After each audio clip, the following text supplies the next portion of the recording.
Oh, what's going on, everybody? Welcome to episode 573 of FloWrestling Radio Live. I'm your host, Christian Piles, joined once again by the fantastic duo of Steve and Kyle Brackey and Ben Funky Askren, the youngest male model of them all. Ben, how are you doing? Right. You know what I was thinking last night? I was thinking it's crazy that we forgot. Christian, we talked about nothing for like 6 months straight. Do you remember that? I mean, I was just like thinking, what are we going to talk about tomorrow? I'm like, oh, yeah, we have this event and that event and this happened and that's happened. And I'm like, remember, for 6 months, we literally talked about nothing. Yeah, literally. We made up fantasy matchups for 6 months. Yeah, we angered a wrestling nation. We made it happen, and now wrestling is really, really back in a major. Really back. Think of this weekend. We had NHSCA duels, these Elite Eight duels, where a ton of nationally ranked competition happened. Did you follow that at all, Ben? So I saw you in that. I looked on that website they had, and I couldn't find results anywhere on their website or where to go to results. Well, Twitter is, in my opinion, the greatest resource on the internet. I don't follow enough high school wrestling people on Twitter, Piles. If you would have tweeted a results link, I would have seen it. I would have went there, but I did not see it. And then that's why you had to go to Flow Arena. Why wouldn't they say it's on Flow Arena? I was on their website everywhere looking for results, and they did not say just go to Flow Arena. I didn't know it was on Flow Arena, Bracky. See what I'm talking about? And I work here. You worked there. You were like out of pocket all weekend. Yeah, I was out of pocket for sure. I don't remember that. I'm gonna go back. I don't remember Christian saying anything too bad. I did not out of pocket. Out of pocket also means like unavailable. Yeah. Oh, I don't know these kids terms that you guys are using. You have to speak in. It's not a kid term. I don't think it's a very business office term. So it means like you're working out of pocket. So like your phone. Like that's that's what that means. I thought out of pocket meant like you were like saying a bunch of dumb stuff. It can mean both. Yeah. Out of pocket is a colloquialism used in the southern region of the United States. It is favored by grandparents and great grandparents. This is according to Urban Dictionary. Okay.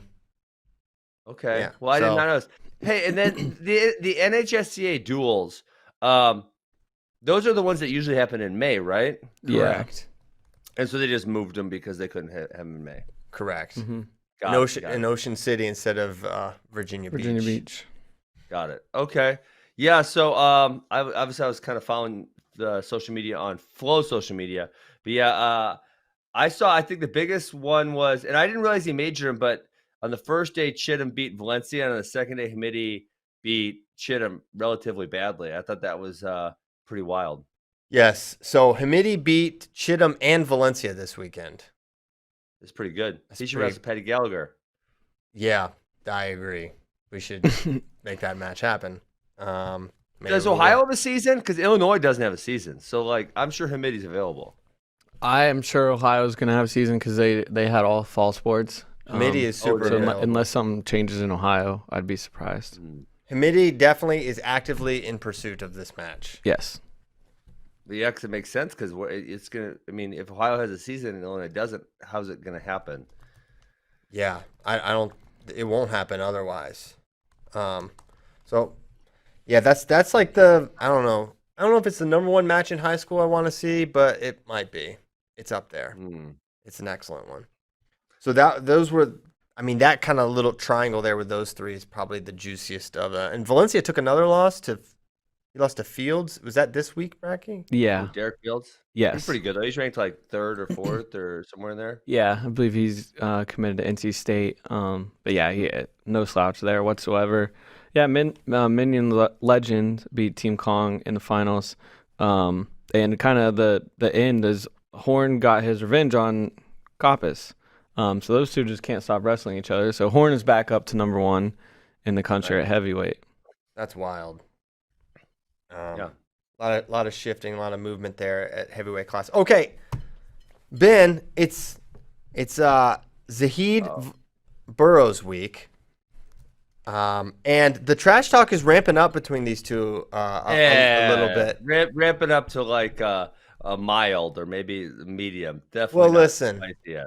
Listen, I think it. Well, first of all, when I was reading the Burroughs visualization tweets of the moment. Yeah. He got me so good on that with the. That was great. I was just reading. I was like just captivated, and I didn't like skip to the end where it said Burroughs 9 Valencia 2. I don't know if Tyler, if you can pull it up, but I thought it was I thought it was hilarious actually. Where he's so Zahid asked, "Hey, we'll sign out."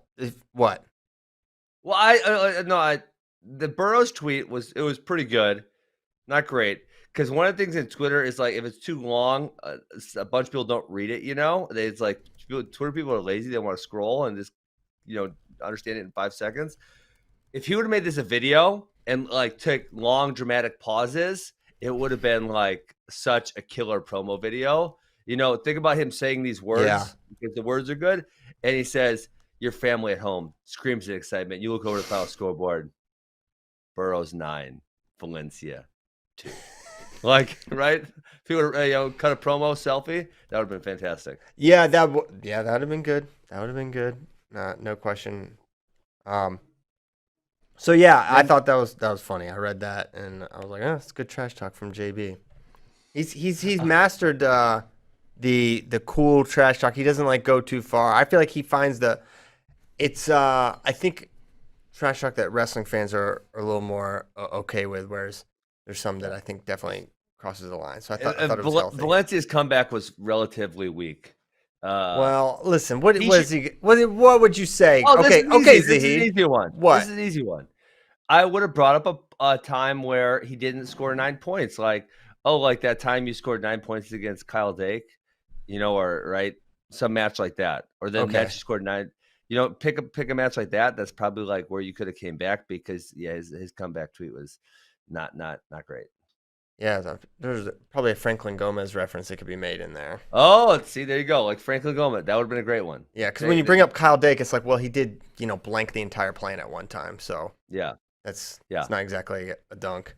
I like the Franklin Gomez. That's a good one, Christian. You are gaining your wings as a trash talker. Well, I could, listen, I could do it, but I can't back it up with anything. Maybe I could help. Maybe I could be we could be trash talk ghostwriter. Yeah, ghostwrite the trash talk on Twitter. Absolutely. So let me ask you this: who's the last person that scored 9 points on Zahid? Daringer, I think. Yeah, it could have been Ringer. Folks, he's been pinned in folk style. I don't know if he gave up 9 points. By Daniel Lewis. He was winning that match though. Right. He didn't give up 9 points. Yeah, that match. It was Well, actually, Dylan Wisman scored 10 points on him his last duel. What? It was like Mizzou 14. guy? Shout out Virginia. It was like 14-10. Zahid was pretty sick apparently, but wanted to wrestle because he wanted to try to have matches for his Hodge campaign. He was sick. It was like 14-10. Yeah. He should have went to Central Missouri Valley State Open, freshman sophomore division. Man, my senior year, I couldn't see straight on senior night, and I said, Coach Smith, get out of the way. I'm wrestling on senior night. Beat it. Did you win? I mean, I know you won. Did you pin? I won. No, I only won 10-2. I couldn't see straight. I wrestled Lloyd Rogers from UTC, and we only put It was like the coronavirus. Our whole team got sick. We only put 5 people out for the duel. We had 41 people on our roster, Christian. We put 5 people out for the duel. That's how many people were sick. Oh my gosh. We had 5 people. And then you got Lloyd Rogers sick. I probably shouldn't have been wrestling. I pinned Lloyd Rogers in the second round of the NCAAs that year, I think. Oh my gosh. Yeah, because he was sick from wrestling you. Yeah. You debilitated him on senior night. My gosh, man. Reckless behavior. Yeah, Kozak brought it up, and then, as I suspected, Daringer beat him 12-1 in Raleigh in 2019 in the first match. I think he teched him again. Yeah, he beat him. Just gut-wrenched him a whole bunch of times, right? He took him down. Yeah, he took him down a bunch. Yeah, 12-2 in the second one. So he teched him twice? Yeah. Well, that's alarming. I mean, but then he beat him in later. January, yeah. So, man, I've been going back and forth because part of me said, part of me says he doesn't really have a chance, and then part of me says, like, man, Jordan might be in trouble here. Like, I think Zahid can get him, and I've been really going back and forth on this. Well, elaborate, because I want to hear more. Well, I mean, like you showed the clip yesterday. Flo's been showing the clips of build up, right? Man, those matches he had with Kyle Dake were so close. They were really, really competitive matches. Kyle Dake's won the world title 2 years in a row. So you see things like that, or you see him how good he looked at Matteo Pellicone last year, right, at 189 pounds, and you're like, wow, he's really, really good. And then you say, or I didn't even think about the Dylan Wisman match, but like that'd be a great example. Or who is the Nebraska kid that almost beat him? Vens. Like you think about that match, and you're like, okay, how does this guy have a shot against Burroughs? Like, right? So Burroughs is more like this. He doesn't really have really up or down performances. He's relatively consistent. He's had a couple down performances in his life. And you think about Zahid, and he's had, it's been like this kind of, right, where it's a roller coaster. His highest level performances versus lower level performances, there's a relatively large gap in there. Like his lower level performances, like when he got teched by Dieringer twice, is like that's pretty bad, right? So you kind of have this conundrum where you're like, well, which Zahid is going to show up? Is it going to be the high end of his performance, or is it going to be on the low end of his performance? What do you think the match would need to look like for Zahid to win? Well, I would think obviously the best Zahid's going to need to show up. If it's the not as good Zahid showing up, he's going to get killed. And I think that's probably training and off the mat stuff, right? And I always say this to guys: if they're not consistent off the mat, and if they're doing other stuff, that's going to affect your performance. And you can have your really high moments sometimes, which is at the top of your potential, but then you can also have your down moments also where you perform way below what your potential is. No, but my question is, what is the match? Technically? Yeah. I mean, okay, let's say, all right, Zahid won. I just tell you, Zahid won. What do you think how do you think the match played out? Do you think it was like an 8-6 or a 6-6 criteria one? Was it like a 2-1 thing? What do you think? It's like 4-3, 3-2, something like that. Like a real tight one. The hand fight, Zahid's able to stop Jordan from getting his shots. Because like we talked about, Zahid's one of the few people in America that can match Jordan's athleticism. I mean, Zahid's really, really fast. And so if he can stay at distance and not let Jordan get in, he can make it really competitive. So I would say 4-3, 3-2. There's just no way he's going to put up a whole bunch of points on Jordan, right? We've never really seen that. No. Have we? No. I mean, you can throw out an outlier performance, but basically no. Correct. Basically no. So that's just not going to happen. So if he's going to win, it's going to be a 3-2, 4-3 type of result. I feel like Zahid has to score early. I feel like he's got to surprise Jordan with something, catch him with a double or a quick single or something, quick strike where he gets on the board early. I think if it goes to the second period, they're tied or he's trailing, I don't think he's be able to come after Jordan and take the win. So I think, plus we've seen Jordan will give up that early takedown. We've mentioned that. I think that's something he has to take advantage of. He has to put himself in that kind of a position. So I think early score is going to be absolutely paramount for Zahid, and I think he'll probably know that and go. Because if he's in a hole, if Zahid is in a hole and like how big a hole we talking? 3 points, you got to step out in a takedown. If he's in a hole and he's got to start attacking, and Jordan can kind of hang back and wait for the attack from Zahid, I think he's going to pick him apart, and then it'll spiral. But if it becomes something where Zahid's up and Jordan's got to really come, and we know where Zahid's really, really tough guy to score on, I can see that materializing. That's kind of how it would need to materialize for Zahid. Obviously, on a high level, Burroughs' last 2 losses were come from behinds. No, listen, Zahid will have to be winning at some point to win the match. Therefore, yes, I mean, there's not unless you're saying Zahid needs to hang back and be within a takedown in the last 30 seconds and then try to score, which I don't know. I don't think that's a good strategy. Just because that's happened. That's not a good strategy. No. But if it's like a 1 point or a 2 point, he needs one takedown at the end of the match, I'm not counting that out at all. Yeah. So Zahid's you gotta figure Zahid's gonna need to be up by 3 points in the last 30 seconds because Jordan is almost a guaranteed takedown when he has to get it in those last 30. Mm-hmm. Yes.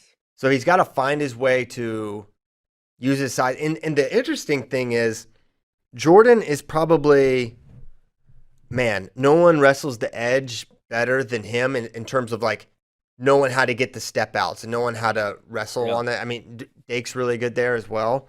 But I think, can Zahid use his size and wrestling ability to get low and find his way to a few kind of cheap step out points and make it a little interesting? Because he can really call him cheap. What's your points at that level?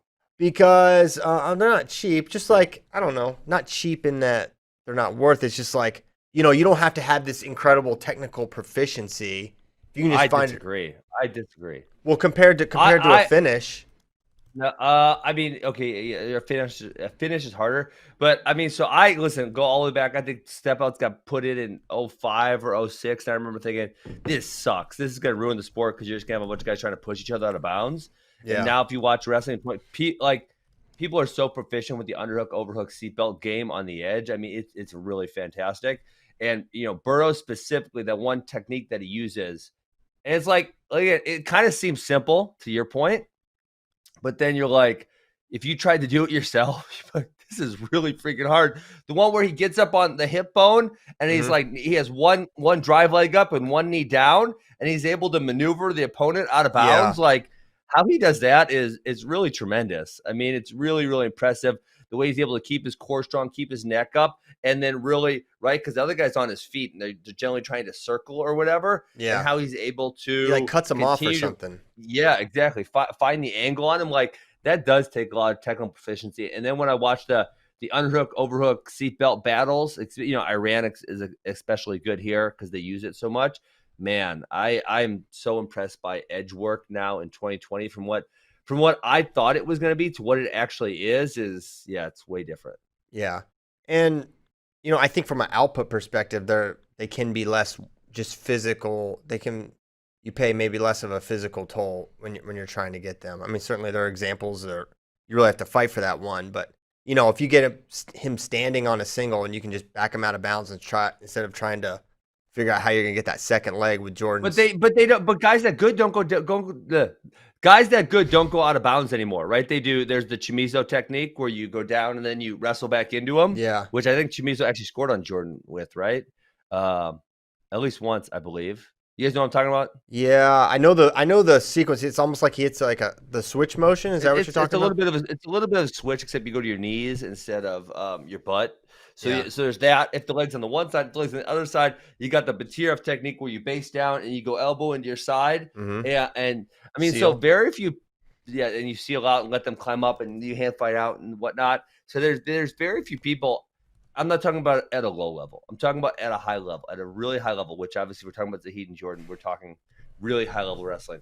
There's very few people who just go out of bounds right away, just give up 1 point easy. Maybe if it's the beginning of the match, first 30 seconds, they would do it. But if we're in the second period and it's nip and tuck and there's 1 point matters, they're going to wrestle that situation. They're not going to just go out of bounds. With Zahid and Jordan, is it if Zahid, we're kind of outlining or laying out how Zahid can win. Do you think it's defensive scores for Zahid, or do you think he goes and gets takedowns? I really think what it would be, and I don't know how much they've trained together. I don't have the answer to that, but I think that Jordan would underestimate Zahid's speed, and Zahid would get in on legs. And once he gets on legs, he's deceptively strong. He's really strong in there, and he's going to finish. So if Jordan lets him get in too deep because he underestimates his speed, that's where I think he could have an issue. Got it. Do you see Parterre playing a role here in this? Not really. He's not really great on top, and Jordan, generally speaking, doesn't score a lot of points unless it's a leg lace transition, right? I mean, that's where Jordan can. We've seen it happen time after time, right? Either he doesn't score on top or he gets a leg lace transition and it's over. Yeah, I think. I don't know. I think Jordan's gut has been improving, and he's got the trap arm now they'll go to. So I think there's a chance. Mm-hmm. Certainly, the Parterre edge is definitely to Jordan, not Zahid. Yes. Agreed. So we'll see how that goes. I think there's a path there.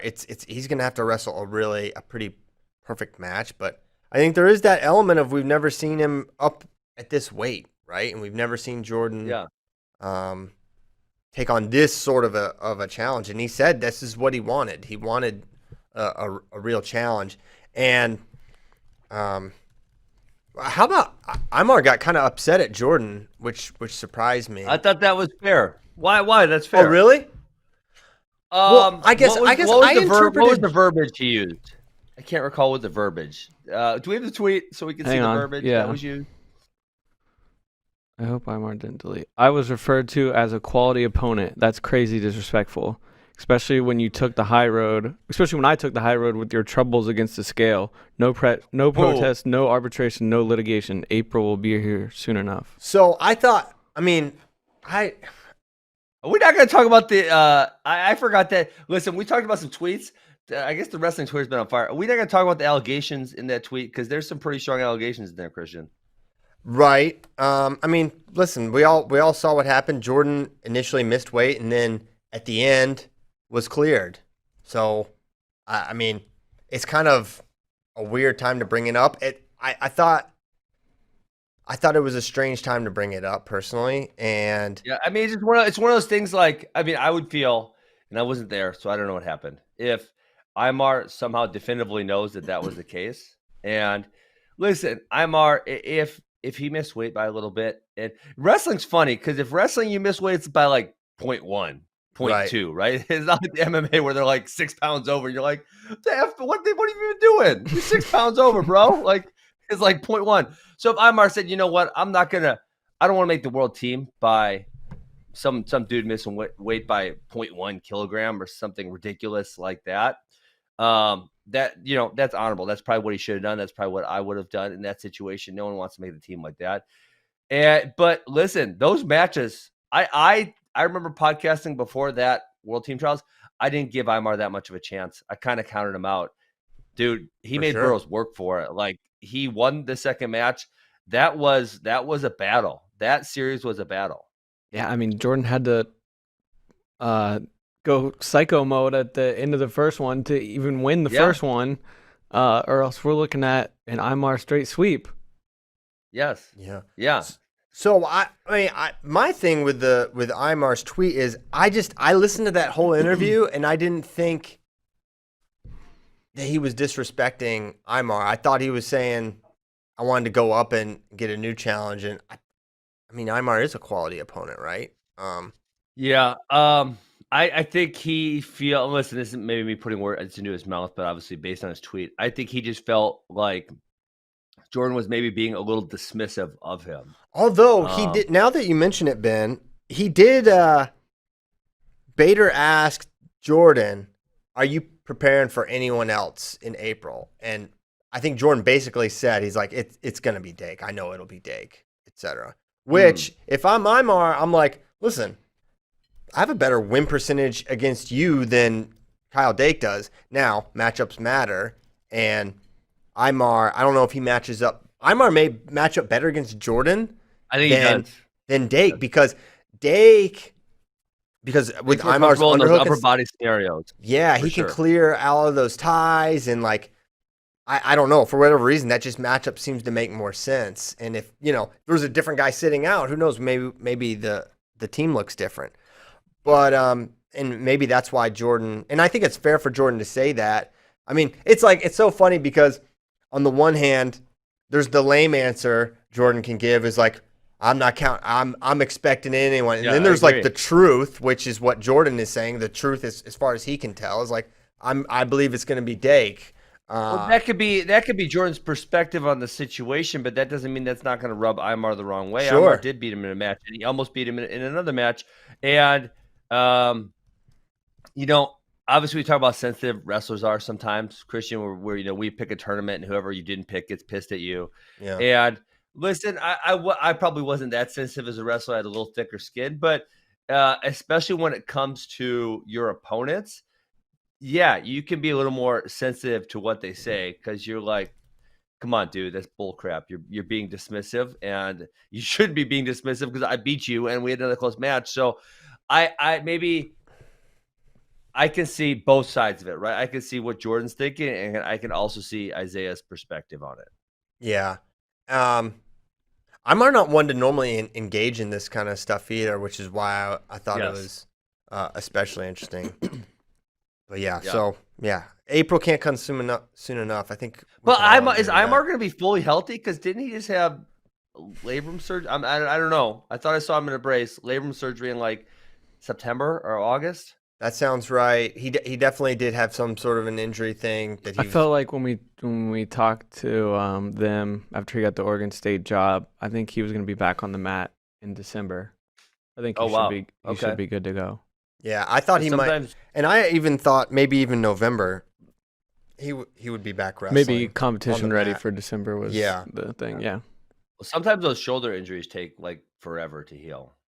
Labrum is a mother. Pretty major deal, yeah. Yeah. So hopefully he's fine. I think that tweet was probably pretty indicative of a guy that feels like he's on the path. Yeah. You don't send that tweet if you're like he didn't type that with one hand with his shoulder in a sling with the other. I think we talk about matchups though, and the one time we saw Imar dig, it didn't go very well for Imar. Yeah. You know what? I've thought about that, and that was 2017. That was, Imar had just lost to Chenzo, right? No, what? Oh yeah, Dakio, yes. Yeah, that his first loss to Chenzo, yes. And then fast forward a little to 2018 Final X when it's Imar in there. He gets kind of destroyed by Jordan, right? It's not very competitive. And then a year later, it's a completely different scenario against a Jordan who has not regressed, a Jordan who is still very much one of the best in the world. So I think you compare 2017 to 2019, totally different guy. As the results seem to indicate 100%. That. So matchups matter for sure. And I don't think he matches up as well against Dake as Jordan, but you cannot discount the fact that he has gotten a lot better at freestyle. So, you can kind of talk yourself into anything with this group, but ultimately Jordan stands at the end of everyone's path. Mm-hmm. Yeah, I would have really liked to see Isaiah against some other really quality international opponents. I mean, we haven't really got to see too much of that in the last, say, I don't know, 12, 8, the last 6 months have been really shut down, but 12, 18 months would have been nice to see him internationally, to see how he fares against some of those other really high-level guys. Yeah, I don't disagree. His 2019 record, so he beat, did you realize he teched Jason Nolf 12-0 at the 2019 Farrell? Man, I remember that was a crazy tournament because Nolf, Chenzo, Wasn't that when Nolf was just like on one leg though? Yeah, maybe it was that. But he beat Chenzo and then was hurt. That was in the finals. I think he got hurt in the Chenzo match. Yes. Okay, yeah. Trying to see some of his other. So he went to the Continental Cup. He lost to Senakoev 10-0, and that was at 79 though. What was that? 2019 Continental Cup. I don't know when that was. Okay. This is according to freestylewrestling.org. Our man John Kozak. Is that John Kozak's website? Yes. Okay, so that was interesting. Man, wrestling Twitter was interesting because then this was not advisable. I don't want to pick on AJ Ferrari, but I just not an advisable tweet to come at Jordan. Everyone's coming at Jordan all of a sudden. I guess I first I will say I think that the election has broken many people's brains and it has not been a good time for social media to be so prevalent and accessible for people. So that for context, but AJ, which Bracky is wanted to talk about the Oklahoma State lineup. We're kind of going out of order from what we talked about. Right. But AJ wanted Jordan to stop talking about politics, stick to wrestling. While talking about politics as so a wrestler. That was what I tweeted. It's like you're telling an athlete to not talk about politics, but you're an athlete talking about politics. Like, have it one way or the other. Just shut up, man. And it's pretty simple. And my take is that yes, athletes should be able to give their perspective. as much as they want. They also will have to understand that there may be backlash from the fan base. But if you're willing to stick your neck out there, you're willing to stick your neck out there, and you can use your platform to say whatever the heck you want. Yeah, it's funny because it's such a. The last thing I would ever want to do right now is give a political perspective, because I can't imagine it'd just be so annoying. But for Jordan to, well, you're going to have some people be very mad at you, no matter which side you pick right now, Christian. People are going to say really mean things to you, and so that's why it's like, as an athlete, maybe you don't want to stick your neck out there. Maybe you want to maybe you don't care, right? Maybe you just want to do whatever you're doing. That's fine. And if you do want to stick your neck out there, you just understand the repercussions, and you're more than welcome to. It's fine. Yeah. It's just not a.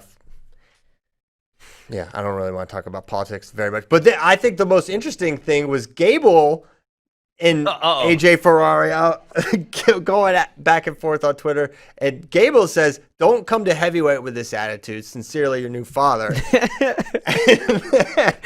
Ben, Gable's good at trash talking, huh? Dude. That was solid. But AJ Ferrari's comeback wasn't bad. The first AJ Ferrari tweet, not advisable. The comeback to Gable wasn't terrible. I kind of liked it. Although Christian informed me that, and I didn't know, I figured AJ knew, that Anthony Cassar is not, in fact, an Italian American. Yeah, according to Mike, who coached Anthony, he's actually Greek. They're pretty close, I guess. Yeah, AJ said, "Don't come to heavyweight." Crying, laughing emoji. "Do you need another Italian kid to bump up and stop you from winning an NCAA title? I wouldn't be the first. Slow down there. You can hold it together, Gable." I don't know what that means. Listen, we can solve this real easy. There's a Junior World Trials this weekend. It's in Omaha. That's about halfway between Minnesota. If I'm looking geographically, Minnesota's right here. You come down, Stillwater's right here. You go up, you meet in Omaha, and they're both the right age for it. So I don't see why not. Man, Ferrari's I know why not, because it would not be advisable for. Are you guys saying AJ Ferrari's scared? No, I'm not saying he's scared. Because if I'm trying to encourage someone to show up at a tournament, I'm gonna go. He's a 197 pounder. He's a 197 pounder. No, I thought he was doing a cowboy bulk job. No, I think that's what we need to get into. All right, with this let's Oklahoma State lineup. transition. Go ahead, Bracky. Because John Smith was kind enough to lay out kind of the Oklahoma State lineup. I believe on like a little kind of town hall Zoom thing that he did for Oklahoma State fans, and he said that AJ Ferrari will be 197 pounder. John Smith knows how to use a Zoom. He was on a Zoom call, dude. Come on. So someone sets this up for him. They don't have to do it. Hold on. What's this damn camera doing, son? I'm trying to go out and do some fishing in the pond. Listen, this is one of the most innovative wrestlers of our life, and you think he can't figure out Zoom? Well, there's some things he probably just doesn't care about. Yeah, he probably doesn't care about. But listen, this is a very intelligent individual. He's also got people for that. He's got people for that also. Yeah, he said if he's healthy and good to go, which he had his own shoulder stuff last season, he's going to be the starter at 197, and Dakota Gear is going to go 84, and Anthony Montalvo is going to try to make 74. But if he can't go to 74, Dustin Plott will be the guy at 74. So translation. Tale as old as time. Someone really good is going to be on the bench at Oklahoma State. And it's going to happen in the lightweights, too. No, hold on. Is John Smith kind of giving us the pecking order there? Because obviously, if Dakota Gear's hammering AJ Ferrari, he's probably going to stay at 197, right? So is he saying AJ Ferrari can beat Dakota Gear and Dakota Gear can beat Montalvo? And Gear Montalvo struggled. Can beat Plott?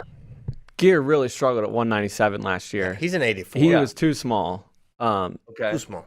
So it might be the case that Ferrari's getting the best of Gear, but I also think Gear was too small, and he's better at 84, and that's probably their best lineup if he's at 84.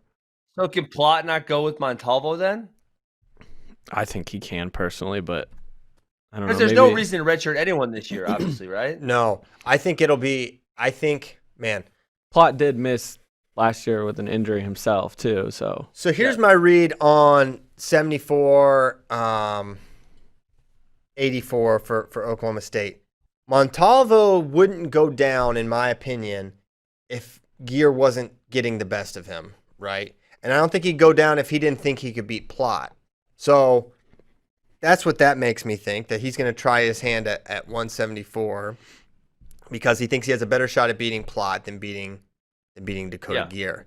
So I think Gear will be the 84. I think Ferrari will be the 97. And then the winner will go at 74 will be the guy that goes because there's no reason to redshirt Dustin Plot. I think it'll be Plot, though. Plot's good. He's really good. And it sounds like he's just killing it in the room, and he's like this ridiculous, relentless worker. But man, Montalvo came on last year. He really impressed me. I wasn't sure about him as a prospect coming out. I thought he was talented and thought he could be good, but you just don't know. And I thought he really put together a great year.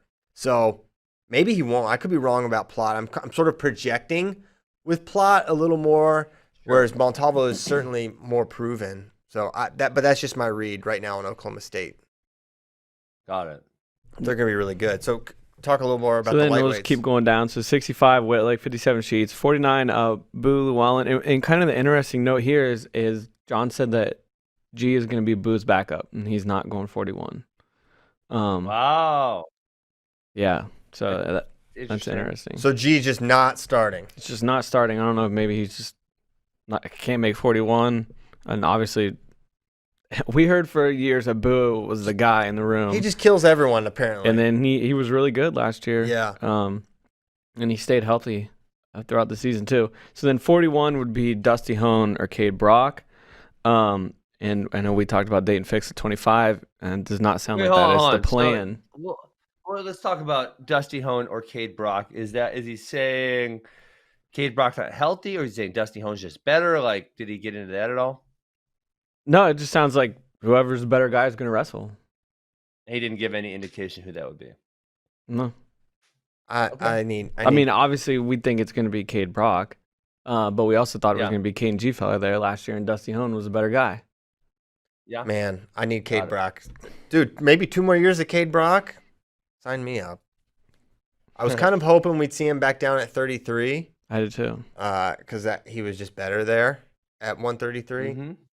But as we're getting to, Dayton was listed as the 33-pounder. I know it's been speculated for a while that he could consider going 25. I don't think that's happening, one, because John Smith said. That would be so legendary, though. It would be epic.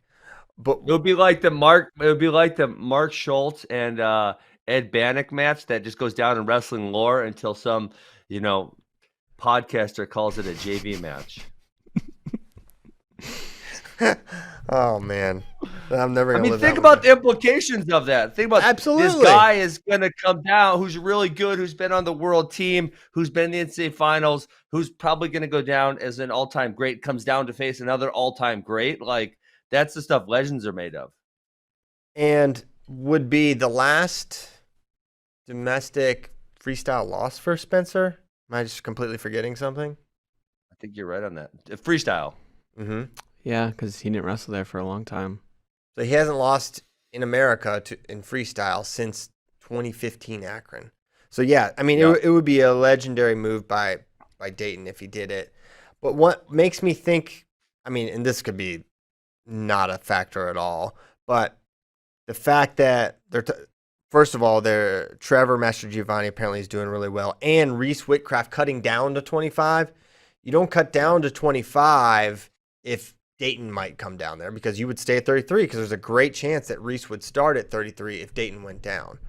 Unless that means Cade Brock would come down to 33, in which case, Reese Whitcraft probably not starting in any weight class this year. But I don't know. That's what I read into that. Yeah, so 25, he said, would be between Trevor Mastrogiovanni, Reese Whitcraft, who was an NCAA qualifier last year at 133, or another true freshman, Jakason Burks, and then whoever doesn't get the spot there at 25 would bump up to 33 and be the guy until Dayton got back. But he made it pretty clear once Dayton's back, it's his.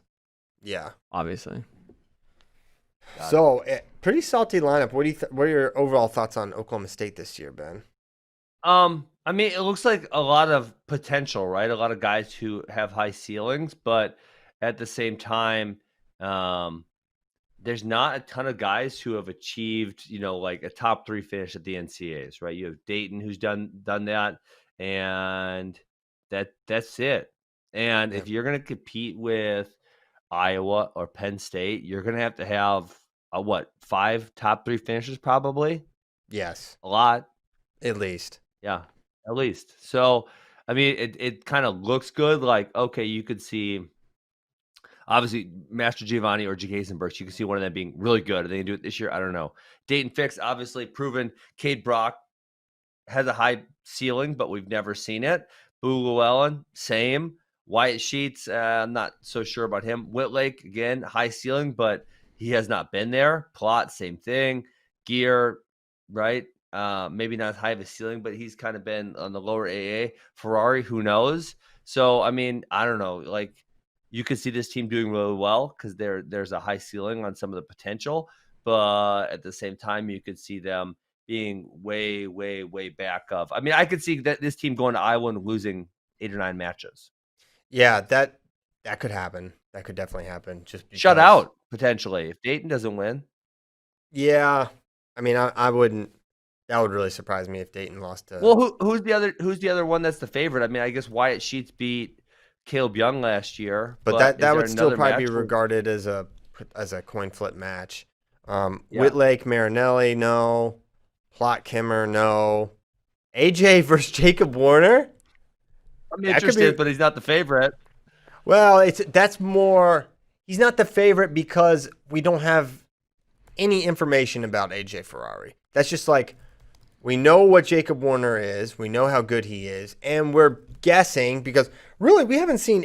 When's the last meaningful match AJ Ferrari wrestled? He partied on a couple of guys this summer in duels or whatever, in meaningless matches.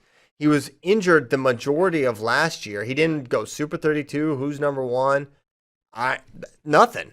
So I have no idea, Christian. So we have no idea. We have no idea how good he is. He could be absolutely on Jacob Warner's level for all we know, right? He's a very highly touted recruit. And listen, he's a true freshman, sure, but listen, true freshman doesn't mean as much as it used to. Right. Does not mean what it used to. So I'm just saying it's a mystery, right? I guess you would say on paper it is more likely that Jacob Warner would win that match, but we have no idea how good he is. We do know that he is automatically one of the biggest heels in NCAA wrestling. Oh yeah. Not going to have very many fans. He's gonna, he'll be just polarizing. So I think some people are gonna. You're right. Some people are gonna love AJ Ferrari, and then some people are gonna be like, "This kid, give me a break." So I mean, it's been a while since Oklahoma State's had a villain. Yeah, I mean, really, was it Johnny Hendricks the last one? Johnny Hendricks. People didn't like Dean Heil. Yeah, but it wasn't anything for like any of his actions, though. Yeah, it was just people didn't like his wrestling style. He could have, if he had leaned into it, though. Right. Yeah. Like, this is how I win matches. What are you gonna do about it? 2-time champ. That would have been funny, but Dean didn't do that, and I understand. They had Hendricks and Mako at the same time. Yeah, was Mako? Yeah. Mako was a heel for sure. Mako was a heel, but for not he wasn't. He didn't have actions like Johnny Hendricks did. It was just like it was like mythic capacity of Steve Mako. He didn't say much. He just had that scowl on his face all the time. Yeah, it was fantastic. He scared people. And then the transfer probably definitely amplified the heel status as well. Mm-hmm. So yeah, the heel. I think he will be a heel for sure. He's already well on his way. Hasn't even wrestled a match yet. Yeah, the tweets, the TikToks, the Instagram game. All just show up at freaking U23s and U20s this weekend because I want to see him wrestle. You guys are getting me excited, and we're still like 2 months out. They should show up this weekend. I know. They could all wrestle in it, Christian. All of them. I want it. Believe me. Seriously. Okay. Where should we go next? We're going next. U23s. Are we getting more signups? That's what I want to know because I'm excited for this event. As long as people show, I know. Listen, I know a lot of guys from Wisconsin are showing up. I know a lot of guys from Missouri are showing up. So that's a bunch of guys in those two camps. But I don't know who else is going to show up. So it looks like a lot of registrations, not a ton of like high end, best of the best star power. 57's really just Patrick Glory. Looks about like the only star Jesse there. Mendez? Oh no. Okay, Eric Barnett's in there. That's a Fargo champion. Oh wow, Jesse Mendez down at 125. No. Yeah, we talked about this What on here because the- it's like plus 2 kilos. Oh, it is plus 2 kilos. Yeah. You're right. Yeah. Man. And he's not really that big. Yeah. So Yeah, it's he was definitely 130. Okay, he was that's definitely not the bad. smallest of the, or he was much smaller than Vanderveer. Yeah. Vanderveer's a giant, Yeah. giant person. They'll never wrestle in college, I bet.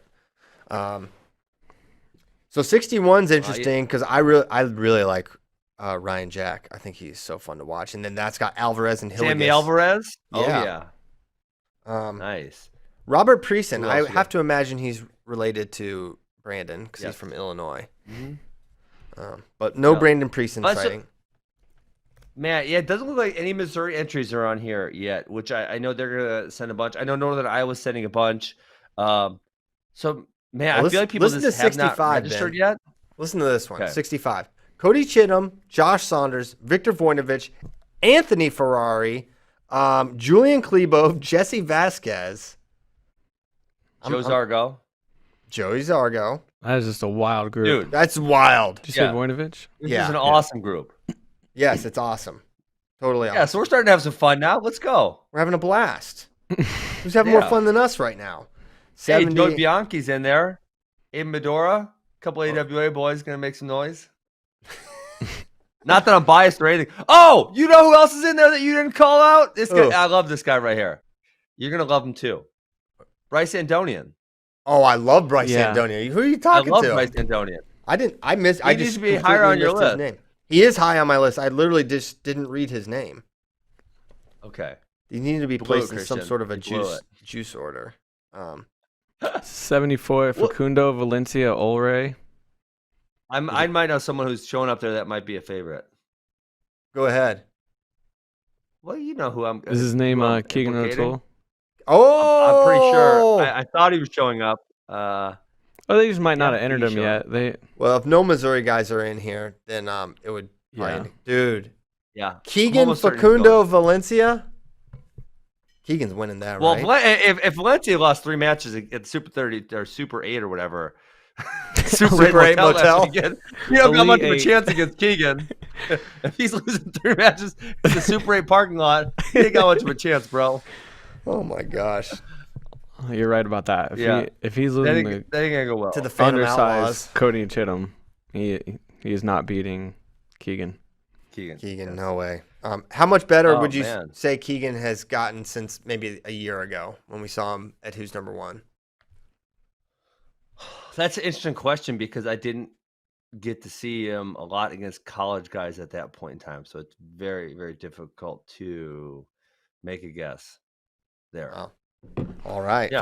57 kilos at U23 is pretty interesting. Brandon Courtney, Devin Schroeder, Rayvon Foley, Danny Vega, Nick Aguilar, Joey Prada, Cody Russell, Luke Warner. A lot of NCAA qualifier ranked guys.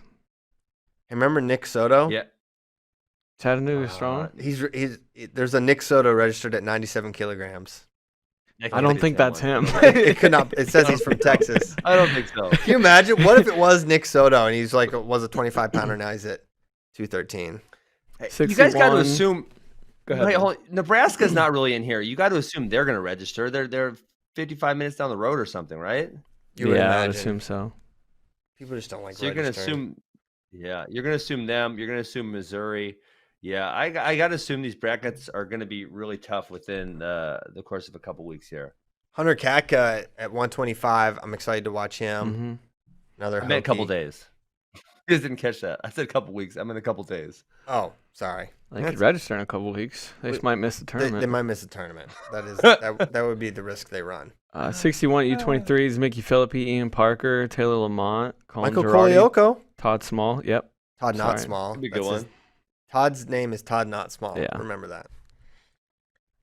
Travis Ford Melton. I always like him. I know he hasn't really Mhm. broken out yet, but I think he's really good. I think it's gonna happen. I think it'll happen one day. I think he'll get on the One podium. day. What Yeah. else? So I'm really looking forward to this. Is this This is like the warm up to your guys' Saturday night event. It's going to be a lot of wrestling to watch. It'll be a very fun weekend. Evan Wick is in at 74 kilos, along with Ja'Cory Teemer, Jake Wenzel, Quentin Perez, Phil Canigliaro, Philly cheesesteaks. Yeah, good. Do some fun wrestling. I think we should go to questions. I saw a bunch of good ones in there. I did too. Let's go to it. All right.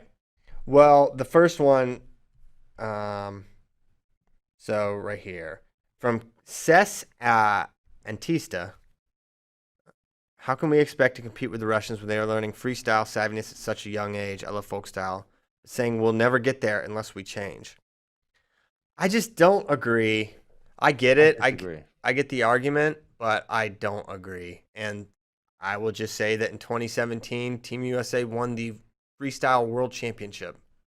I think if we were only focusing on freestyle stuff would help, I guess, but the proof's also in the pudding that we can compete at the highest level against Russia.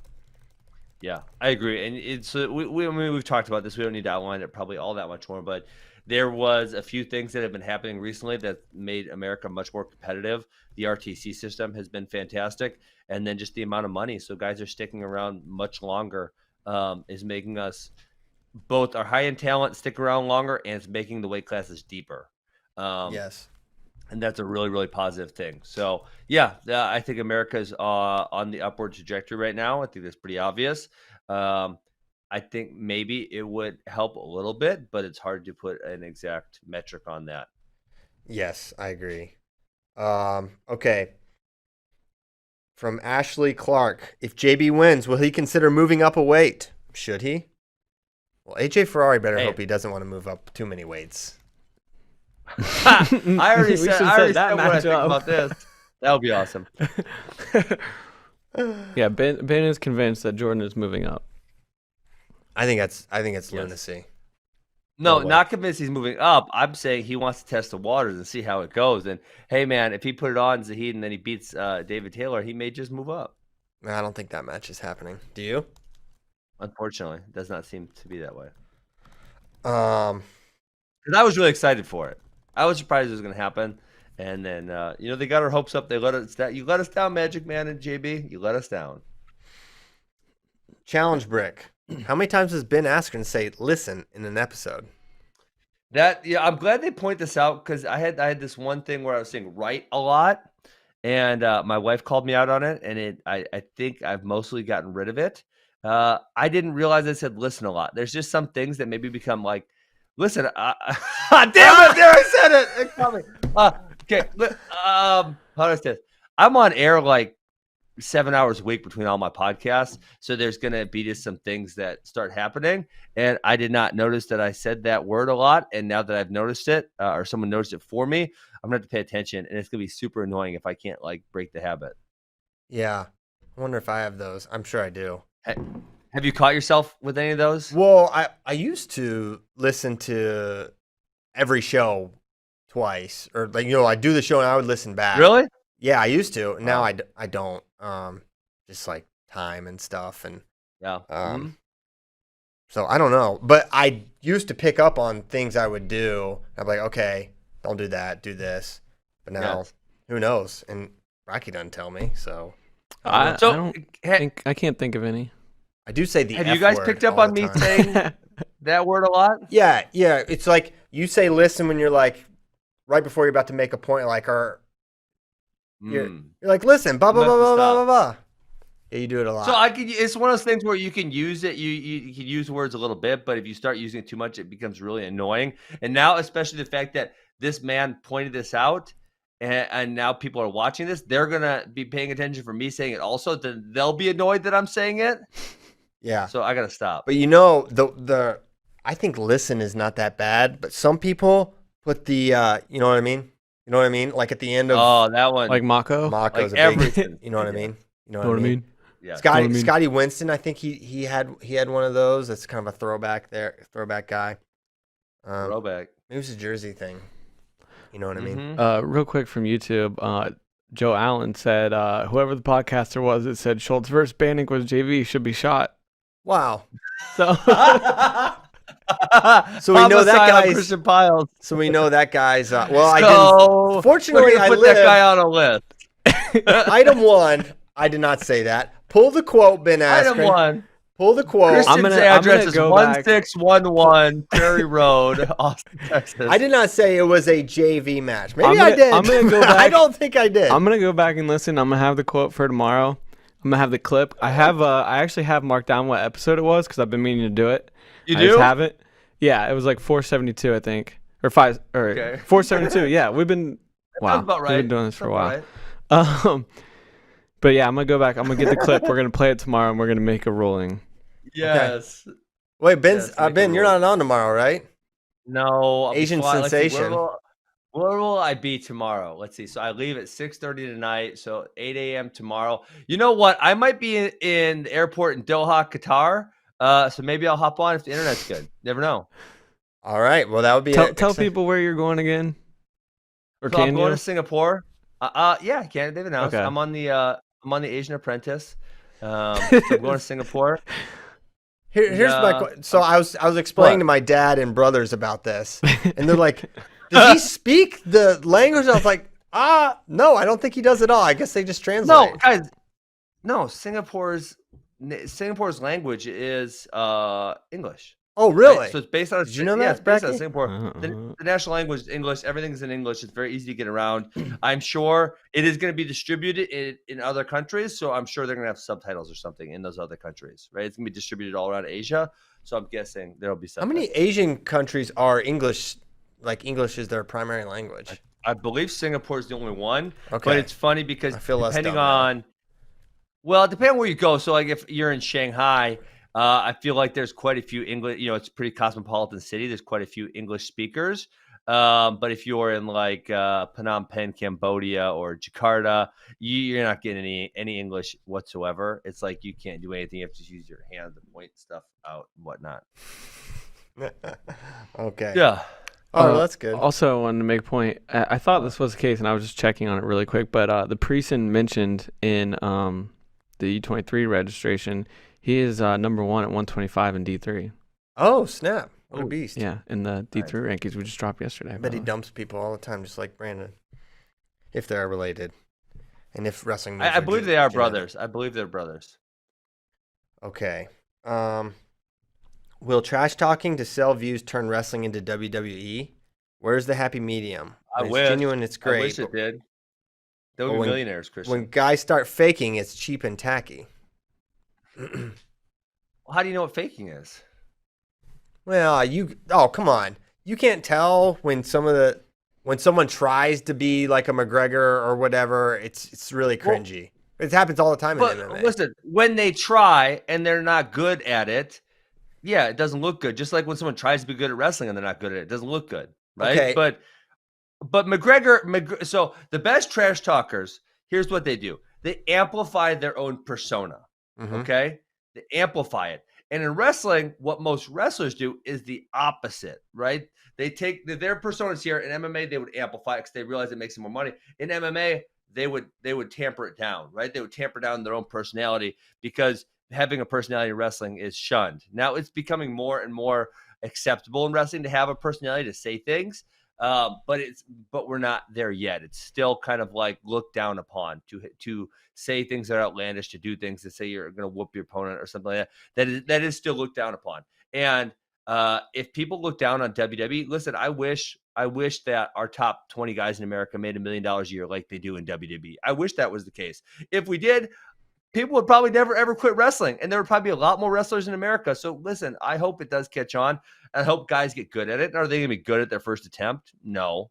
But they can start moving that direction.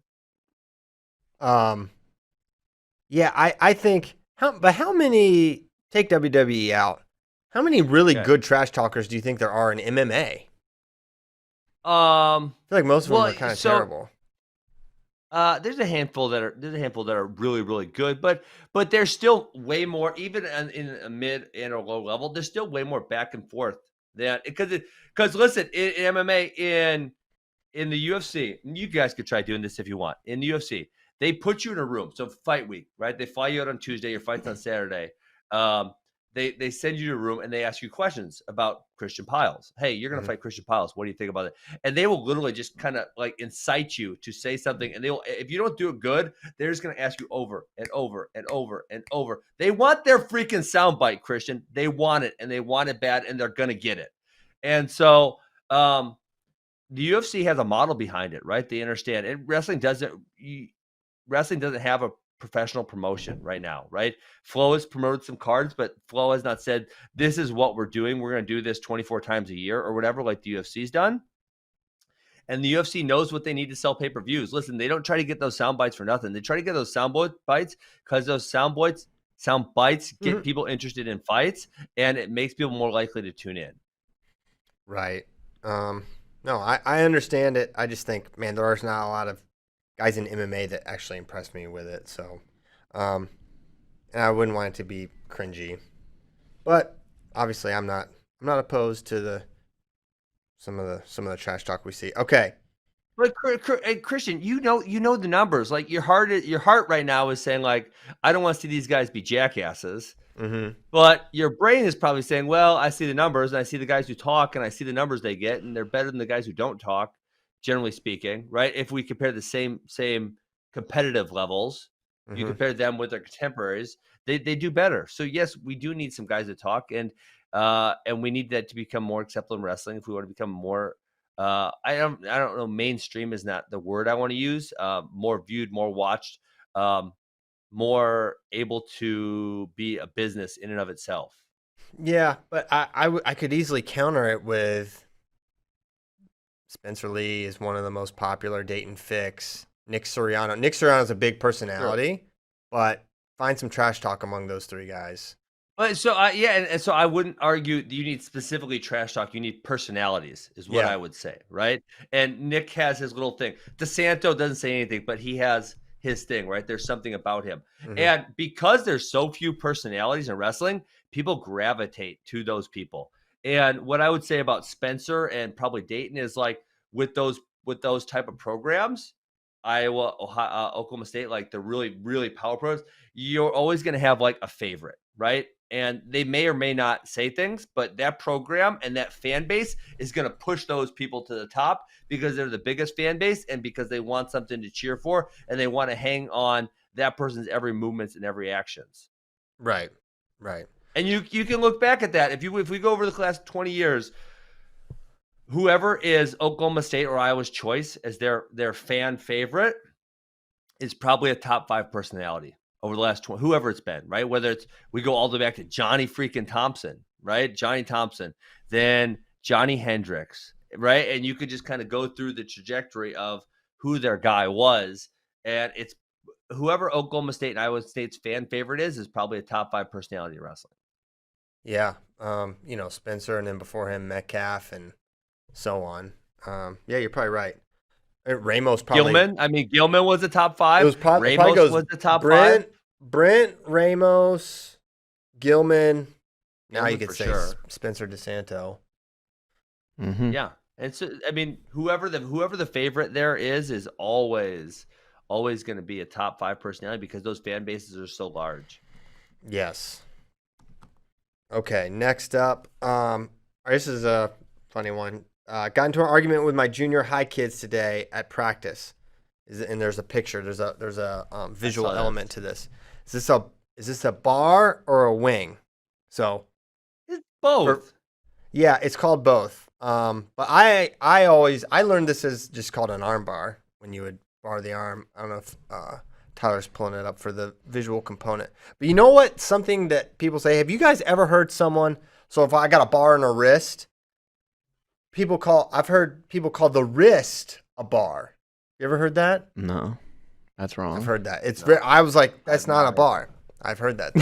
I've heard that from, I'm trying to think of who it was. It was someone like in wrestling, like not just not a Shenandoah Valley high school coach like me, like a legit person. It's called it a bar. I was like, no, that's not a bar. Here, we got the picture. There it is. I call that an arm bar. Yeah, same. But, if you call it chicken, I think both are acceptable. Yes. I agree. We'll accept both answers. Yeah, so no one's wrong, Coach. Sorry. Not be able to divide your room with this argument. Name two current NCAA coaches you'd like to see enter the 8-man competition, not necessarily against each other, just two coaches you'd like to see mix it up. I think Doug Schwab would surprise a lot of people if he entered. He would surprise people if he entered. But I think his performance would surprise people. Because I think he still very much got it. Yeah. We already said Terry. You know what I'm going to say. Dang it. I can't say him again. You could. That's who I want. You know who I want? All right, let's just put it out there. John W. I feel like he'd get one. He's What? like 55 now, right? How old is he? Terry's 52. Okay, is there some cliff they fall off of at 53 Really? years old? Terry's 52. They're Terry's close in age. 52. They're really that close in age? How old's John Smith? Who's that guy? It pulled up the old Pioneer John's or with a John's 55. How old do you got? 55. Oh man, yeah. I didn't realize. I think Terry's in there a lot more working out than John is. Yeah, I don't think John wrestles all that much anymore. Yeah. Darn it. Okay, fine. You know who another guy who I think would still be really good because he stayed in really great shape is Jamil Kelly, who kind of peaked later in his competitive career. He would be interesting to see in there. Yeah, I don't believe he's aged yet since making the team. I believe that is frozen. It has frozen his very form in time. The Olympic silver. So, So that. Okay. All right. What's the next question? Sorry, I got distracted. Got this. Ben made a funny reference to how closely Kale monitors his athlete's social media. Does John have a radar on his? John Smith have a radar on his? I feel think like John Smith. No, I think Coach Esposito or Coach Perry is probably like, hey, Coach, just so you know, AJ's kind of going after Jordan right now. How you think that conversation goes? John, Because Coach. it's not. No matter what it's about, it's just not smart to just like go at the biggest wrestling star in the United States of America. Yeah, it's just not good. He didn't really make a good point at all. There was no good point there whatsoever. Negative. It's not good. Negative. Not good. It was just kind of a whiff. It's something I was saying earlier.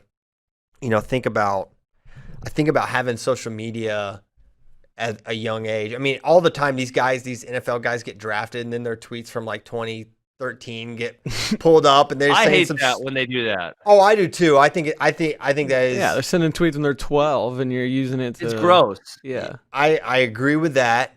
Yet at the same time, I feel like the opportunities you had to just make mistakes and say stupid things and then like kind of learn from them among your peer group or at school in your dorm or whatever. Yeah. Those are just lost. Now you have to learn them. And if you have a profile of any sort, like AJ does, you basically have to learn these lessons in front of everyone. Right. Yes. So there's such an element. I mean, people need real social media training because fair or not, I mean, it is not, Well, I don't think it's fair when you pull It's up. not fair. It's not fair. But it doesn't matter. Doesn't matter. You're going to have to answer for those in some form or fashion. You will be called, if you gain a level of notoriety, those tweets, if you tweet something audacious in 2016 and you get drafted 2 years. How old are you? How old are you? I'm 35. 30. No. No, in said example, when you're saying in 2016, Okay, how old are 2016. they? If they're 17. 14 or 15, if they're 17 or 18, I'm thinking, okay, they should have some more competence. If it's when they're like 14, which people have done this, I think like that's gross. The news media should be ashamed of themselves for picking on a 14. Think about this, Christian. Think about what right now, if today we went and found some 14-year-old's dumbass tweet and we started picking on him. That would be awful. But that's essentially what those people are doing. They're going back and referencing what those people are saying as 14-year-olds. It's gross. It should not be happening. I do not disagree at all. But if you're going to be called to answer for those things or just, and this is not an example of that with AJ. This is an example of something different, right? Yeah. But there's a level of. I think it's tough in this day and age too if you're a coach because college athletes have more of a platform than they ever had before, and they're using it more than they ever had before, and a lot of notably like college football programs had restrictions on what guys could tweet. Like I remember earlier this summer was coming out that Iowa had something you had to sign where it was like one tweet a month. Like something ridiculous. Oh, boy. Yeah. So like all that I stuff, hate like that. like now you can't do that. Like the coaches just got killed for it. It's like these kids got to be able to do and say what they want. But then also when they're saying stuff like that, like what do you do? Like, Yeah. Well, I think it's about being a mentorship. good mentor, isn't it? Yeah. Yeah, it's mentorship. It's saying, listen, I'm not going to tell you what you can and can't do. You're an adult. This is your life. But here's what I'm going to advise you to do. I'm going to advise you to, if you think your tweet's really dumb, maybe like go talk to your roommates, and not the dumb roommate that encourages you to do dumb stuff, but like the wise roommate who's like, The one that's reading right that. now. Go talk to that guy. The one with the book. Yes. Yeah, go talk to him. Yes, him. Yeah, because there's that one college teammate that just encourages everyone to do every dumb idea that they have. Like, don't hang out with that guy. Yeah. So You want to hear? Oh my gosh, you want to hear a really funny story? No. Let's move on. Come on, please. Can I tell it? Yeah, of course. I won't say any names. Okay. Oh. So there was this one on my college wrestling team. We were having dinner. Two dudes were over at my house, and this one dude was complaining about the study hall, the total person program guy who kept yelling at him in study hall because this is 2005. I don't remember what he was doing. There was social media didn't exist, right? So maybe he was playing games or something in study hall. And just to be funny, he said, I'm gonna email him. And he wrote this email. It was like, he called him, "Dear Joey, please stop messing with me in study hall, blah, blah, blah." And he kind of made these threats like, "I'll whoop your ass" or something. Christian, he left the room, and the other roommate clicked send on it. And he said to this dude, oh my gosh, Coach Smith the next day, Coach Smith lost his damn mind on this kid. And it was the funniest thing ever. Who did the email get sent to? The total person program guy. Oh, That's my like gosh. the academic department. The academic department within the athletic department. It got sent to that guy, right? And then that guy obviously then forwarded the message to Coach Smith. And then Coach Smith, oh my God, he lost his damn mind on this kid. It was so funny. In front of the whole team? It was in his office, but in his office, you could he was yelling so loud that everyone could hear him. We were all like outside. Yeah. Oh my God, that was so funny. Oh man, poor guy. Classic. That is a classic. Yeah, don't hang out with that roommate. No, don't be around that guy. I think the mentorship, and it's like, if you start drawing a real black and white line saying do this, don't do this, I think you're not going to get what you want, and you're not going to really effectively teach the lesson. So you just got to give the context and hope that they learn from it and change. So that's my thought on social media for the day. Trying to see if there's any other ones I want to get to. Okay, would you rather see Musakayev wrestle with David Taylor's gas tank or with a mask on? With a mask, 100%. Well, here's the thing. I feel like I basically do as is. The man gasses routinely out in the first period, sometimes 90 seconds into a match, right? That's what makes him great. I don't want to see him with a good gas tank. So now we're moving him for. I do. I mean, we're talking. We could see an absolute unprecedented level of wrestling. Yeah, I don't want to see that. I want to see him with a mask on because it'll be even funnier when he gasses out. Oh my gosh. Yeah. I don't want to see him be. I mean, if he's got a David Taylor gas tank, he might just win everything, though. Yeah, that's what I'm saying. I don't want that. It's not fair. Yeah, we don't want that. We don't want that. Okay. All right, I guess the mask don't on. Don't give him the David Taylor. I want to see him laying there death camp with a mask on. At the period break. Yeah. Just laying there. I want to see him try to pull his mask down at the break and the ref smack his hand. Yeah, smack the mask back up. Oh, that would be funny. Oh man. That would be really good. Yeah, that should happen. Hey, so real quick before you know what you guys could do, Christian? Kyle, can I give you an idea here? Yeah. You can hire Musakayev to do a match, okay? And I'm sure Musakayev does not know American geography whatsoever, okay? No. And you go do the match in Wyoming at 7,000 feet elevation, and he's gonna gas in 24 seconds. Oh my gosh, that is kind of a genius idea. Laramie, dude, set it up. Him versus. Let's just move our 8-man bracket. Put him in the 8-man bracket. Move it to Laramie. Oh yeah. Give him Who's going to gas someone out the best? Zane. Well, Zane, but he's not in it. I feel like Lugo would be good at like getting down like 6 to 8 points and then storming back, getting them really tired. A lot of good options. Mm-hmm. You need someone that won't get teched like in 8 seconds, which he can also do. No, great idea. Elevation trick will be perfect. Although the guys from Dagestan, I've seen the pictures. It looks pretty high up there. Like what's that? Well, I believe it goes from sea level to really high up relatively quick. If I know my geography right. Let's see. Yeah, he's Dagestan elevation 960 meters. That means nothing to me. It's like 3,000 feet, so it's relatively low. But yeah, then it does go. The highest peak is right around 15,000. Yeah, Laramie's like 7,000. Okay. 7,000. Mm-hmm. Feet? You're gonna feel it. Yeah. All right, so we'll move that match. 7,165 for Laramie. Okay. Cool. Mm-hmm. Hey, so for those of you watching, I have a really cool thing I want to show you. But I wanted to do this at the end of the show because if you're just listening in your car, you may not be as cool. But we have a really sweet Jordan Burroughs-Zahid Valencia promo video I wanted to show.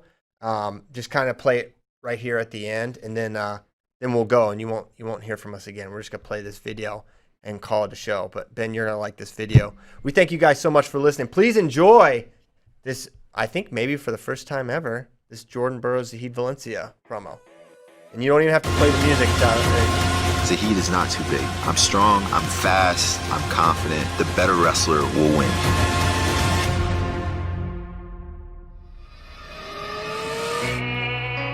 My name is Jordan Burroughs. I'm a wrestler for the United States of America in freestyle wrestling. I'm an Olympic gold medalist, 4-time world champion, and 8-time medalist, 2-time NCAA champ, state champ, won a couple of things. If I could describe my wrestling style in 3 words, I would say precision, explosiveness, grit. I am the fever inside your soul. Why do I wrestle? I mean, it's changed significantly since I was a young man, but at this point, I love the challenge that it presents for me. I am destruction. To be an Olympic and world champion, you definitely have to have mental toughness, mental fortitude. It's the guy that's willing to withstand the pain, the discomfort, the sacrifice longer than his opponent. I am fire.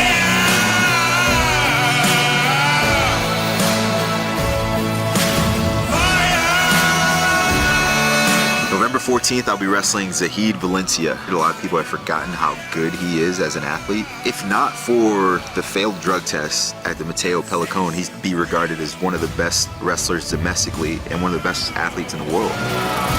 Zahid has size, he has strength, he has stature. He's never wrestled anyone of my caliber. I don't know what his game plan and his strategy is going to be, to be honest. I don't know what he's going to bring to this match. It's going to be harder than he thinks, and I'm sure that it's going to be difficult for me, but when it's game time and the ref blows the whistle and there's money on the line, I want to get my hand raised every single time.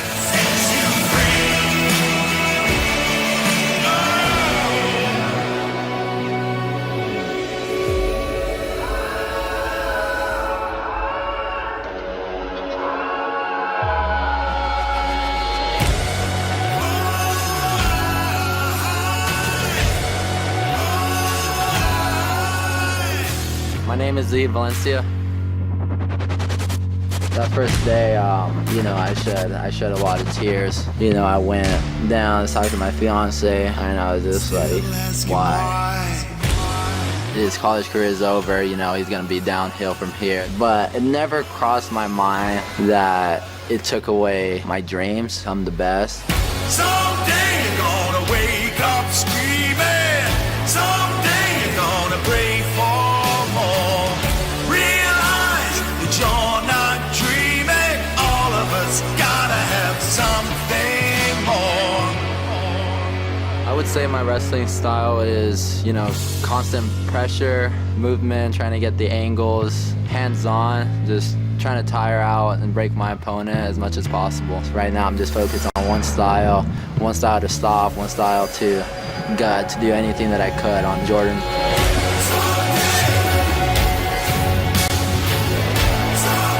that just fans would say, come on, I'm just a college kid just coming out, and this guy's a multiple world and Olympic champ.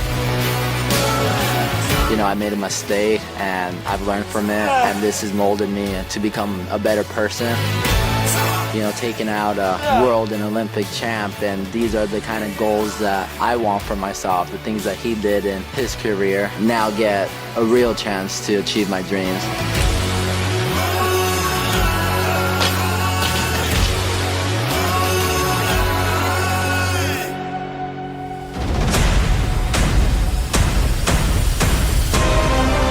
I think that he has been so dominant because he hasn't had to wrestle tremendous athletes. I don't think Jordan wrestled anyone like me. Let's let it fly. So I'm going to bring it to him and just put on a show. He shoots often. My counter offense is really good. Does a really good job of wearing guys down and getting to his attacks. I have a tremendous gas tank and I don't really get tired. With everything that I have, my length, my speed, my strength, everyone knows what he does. The bigger they are, the slower they are. I'm going to present a tough matchup for anyone in the world, no matter the size. There hasn't been many people to be able to take me down. You know, I haven't given up a lot of points throughout my whole career.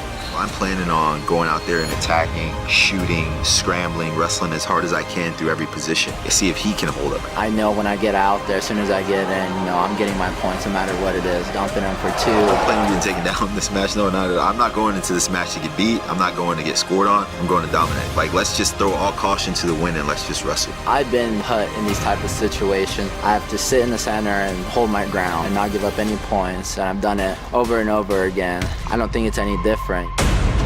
There's a big difference between winning and leaving people in awe. I want to leave people in awe.